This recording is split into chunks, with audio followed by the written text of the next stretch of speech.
June 6, 1944. D-Day, the largest amphibious invasion in military history. Over 150,000 Allied troops stormed the beaches of Normandy, France, to begin the liberation of Western Europe from Nazi Germany. The operation had been planned for years. The stakes were absolute. Failure would mean the war dragging on indefinitely. Success would open the door to victory. This is the story of one soldier who was there. Private James Sullivan, a 19-year-old infantryman from Philadelphia. He landed on Omaha Beach in the first wave. What he experienced in those hours would define the rest of his life. The night before, June 5, 1944, Private James Sullivan sat on the deck of a troop transport ship in the English Channel. Around him, hundreds of other soldiers waited in the darkness. The ship rocked gently in the rough water. Men smoked cigarettes. Some wrote letters. Others prayed. Everyone knew what was coming at dawn. James was 19 years old. He had enlisted the day after Pearl Harbor, spent 2 years training, shipped to England 6 months ago. Now he was part of the 116th Infantry Regiment, 29th Infantry Division.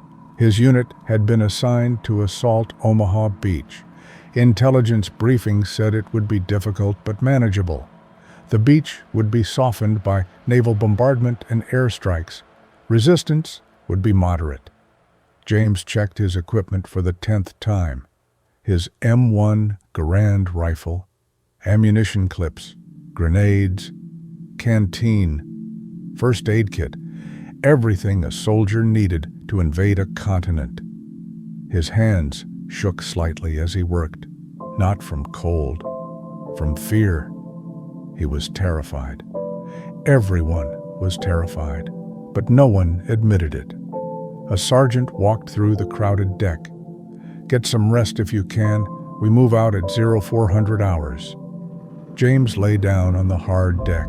Sleep was impossible. Around him in the darkness, men talked in low voices. They talked about home, about families, about what they would do when the war ended. They didn't talk about what might happen tomorrow. 0400 hours. Loading the landing craft. At 4 o'clock in the morning, the order came. "Load up, move to your assigned craft." James grabbed his gear and joined the line of soldiers climbing down cargo nets into the landing craft below. The small, flat-bottomed boats bobbed violently in the dark water. Men struggled down the nets carrying heavy equipment. One soldier lost his grip and fell into the water. He sank immediately, pulled down by the weight of his gear. Others tried to reach him, but couldn't. The landing craft moved away. The soldier was gone. James made it into the landing craft and crouched in the packed space with 30 other men. The boat's ramp was up, forming the front wall. They couldn't see anything except the steel walls around them and the dark sky above. The boat's engine roared. Diesel fumes mixed with sea spray soaked everyone. The landing craft pulled away from the transport ship and began the journey toward the beach. 6 miles. It would take over an hour in the rough seas. The small craft pitched and rolled. Men vomited. Some prayed aloud. Others sat in grim silence. James looked at the faces around him. Young men, farm boys from the Midwest, factory workers from the cities, college students, all of them about to storm a fortified beach held by veteran German troops. How many of them would still be alive by sunset? Dawn. The approach. Dawn broke slowly over the English Channel. Gray light revealed hundreds of ships stretching to the horizon. The invasion fleet, the largest armada ever assembled. Battleships, cruisers, destroyers, thousands of landing craft moving toward the French coast like a swarm. James could see the coastline now. Normandy. The beach they were heading for was codenamed Omaha. It was 5 miles long, backed by high bluffs and heavily fortified. German bunkers overlooked every approach. Machine gun nests covered the beach. Obstacles blocked the waterline. The naval bombardment began. Battleships fired their massive guns. The explosions on shore were visible from miles away. Orange flashes, plumes of smoke and debris. The bombardment was supposed to destroy the German defenses. It was supposed to make the landing easier. It didn't work. H hour, 0630 hours. At 6:30 a.m., the first wave of landing craft approached Omaha Beach. James's craft was among them. Through the sounds of engines and waves, a new sound emerged. Machine gun fire, artillery shells exploding in the water. The Germans were shooting at them. 30 seconds, the boat's coxswain shouted. James gripped his rifle, his heart hammered. Around him, men tensed.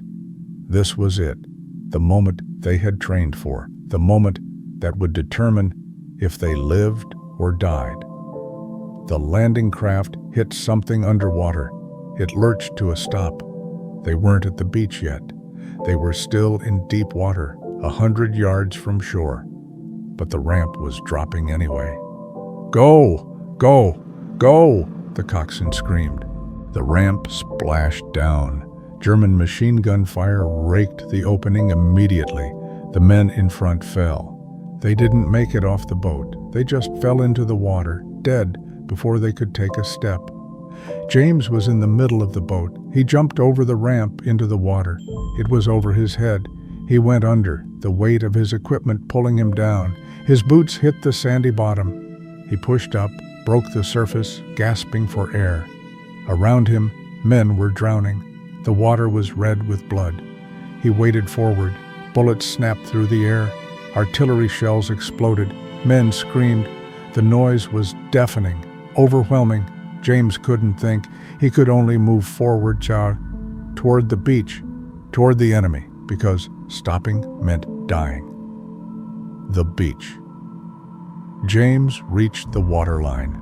He stumbled onto the beach and threw himself down behind a metal obstacle. Bullets kicked up sand around him. He pressed himself as flat as he could into the ground. The beach was carnage. Bodies everywhere. Wounded men crying for medics, equipment scattered. Burning landing craft. The air smelled like cordite and blood and diesel fuel. The German defenses that were supposed to be destroyed by the bombardment were intact. Machine guns fired from concrete bunkers. Artillery targeted the beach. Mortars dropped among the trapped soldiers. James looked back at the water. More landing craft were coming in. More men were dying as they tried to cross the beach. Some units had lost nearly everyone in the first minutes. Officers and sergeants were dead. The attack was stalling.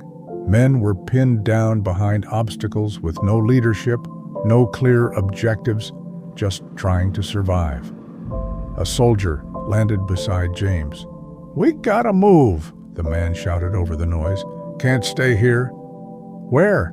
James shouted back. Everywhere was death. Every direction was fire. "Up! We gotta get up the bluffs. Only way off this beach." The bluffs were 100 yards ahead. 100 yards of open sand covered by German guns. It seemed impossible. But staying here was death, too. The tide was coming in. Soon the water would reach them. They had to move or die. The advance. Small groups of soldiers began moving, not organized attacks, just desperate attempts at survival. Men would jump up, run a few yards, throw themselves down, get up, run again. Some made it, many didn't. James saw an opening. He jumped up and ran. His legs felt like lead. His equipment bounced. Bullets cracked past him. He ran 10 yards and dove behind a dead tank. He was alive. He had made it 10 yards. He looked back. The soldier who had been beside him was still at the waterline, not moving. James didn't know if he was dead or too scared to move. A sergeant appeared, moving along the beach. "Get moving! Off the beach! That's the only way." Leadership. Someone giving orders. It made a difference. Men started moving in larger groups.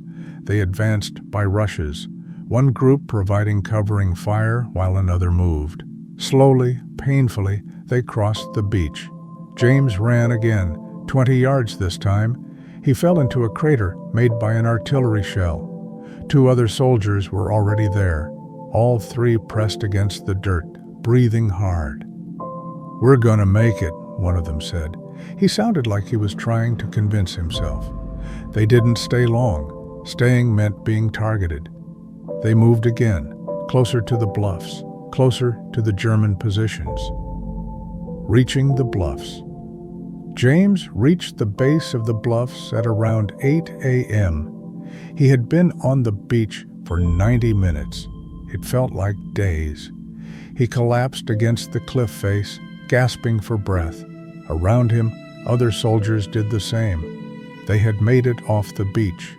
Not all of them, not even most of them. But some had survived the crossing. The German positions were above them. Bunkers built into the cliff. Trenches. Machine gun nests. The Germans could see everything. They had the high ground. But at least here, pressed against the cliff, there was some cover.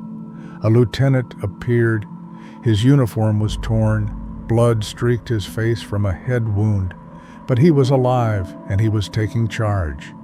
"We need to get up this cliff," he shouted.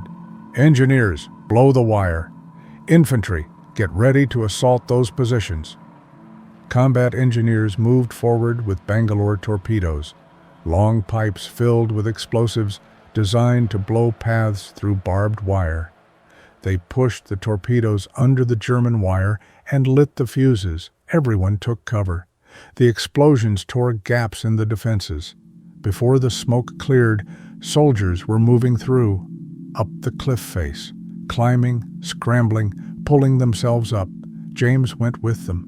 His rifle felt impossibly heavy. His legs screamed in protest, but he climbed. German defenders fired down on them. Grenades rolled down the cliff.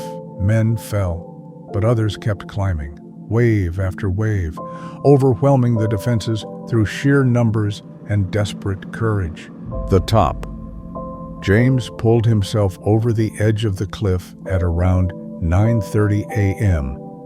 German soldiers were falling back. Some fought, others surrendered. The American advance had breached the coastal defenses. Omaha Beach was not secure, but the first foothold had been established. James stumbled away from the edge and collapsed. He was soaked, covered in sand and blood, some his own from cuts he didn't remember getting, some from soldiers who had died near him. His hands shook. His ears rang from the constant noise of battle. Around him, soldiers regrouped. Medics treated the wounded. Officers organized new advances inland. The battle wasn't over. They had made it off the beach, but the invasion was just beginning. They would fight across France for the next 11 months before Germany surrendered. But in that moment, James Sullivan sat on French soil and knew he had survived the impossible. He had lived through Omaha Beach on D-Day. The cost. Omaha Beach was the bloodiest of the 5 landing zones on D-Day. American forces suffered over 2,000 casualties there. Dead, wounded, missing. Some units lost 90% of their men in the first hour. The beach ran red with blood. Bodies washed in the surf. Equipment littered the sand. But the invasion succeeded. By the end of June 6, 1944, over 150,000 Allied troops had landed in Normandy. The liberation of Europe had begun. Within a year, Nazi Germany would be defeated.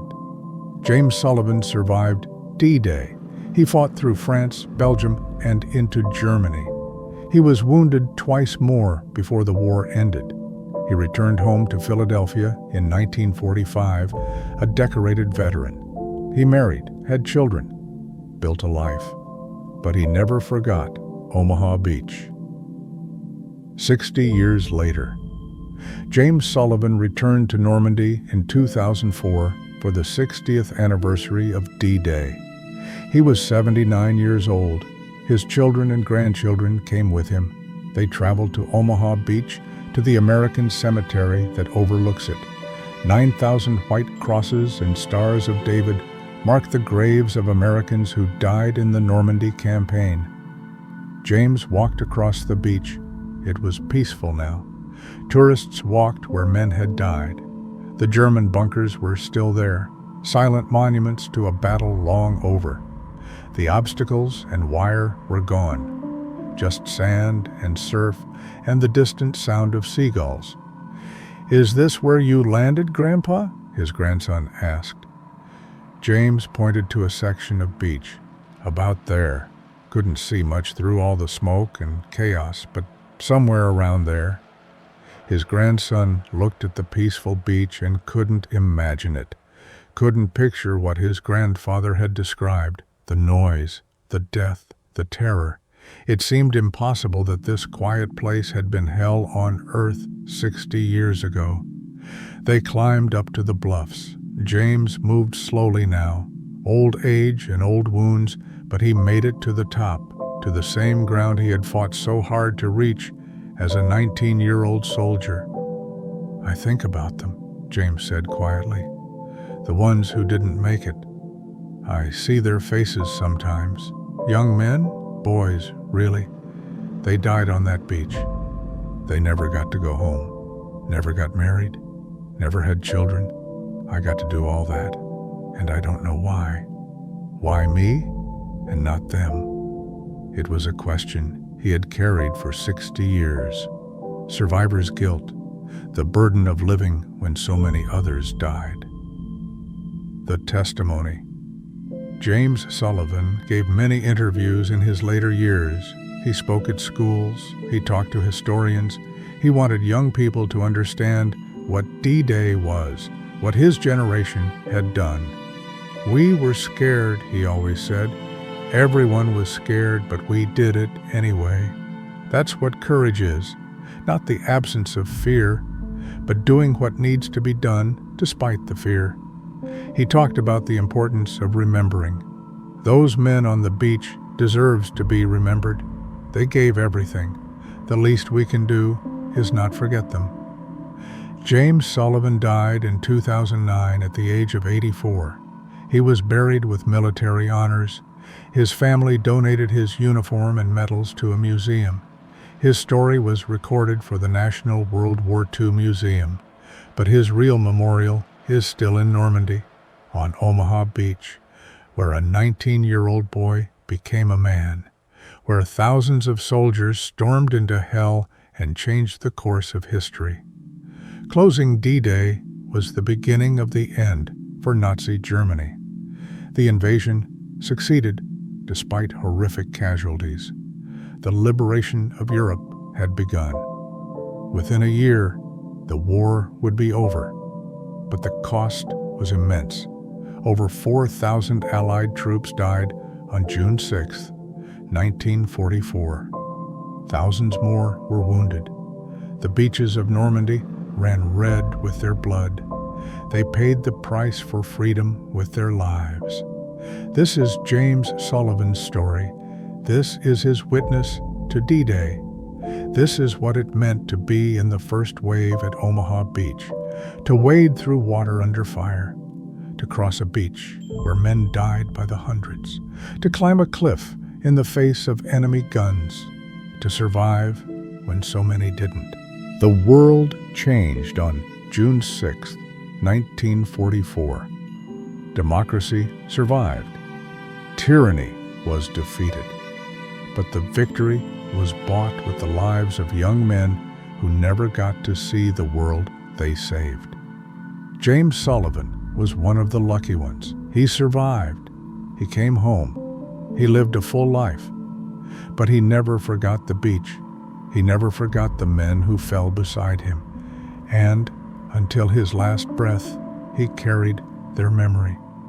Because someone has to remember. Someone has to tell the story. Someone has to make sure the world never forgets what happened on the longest day.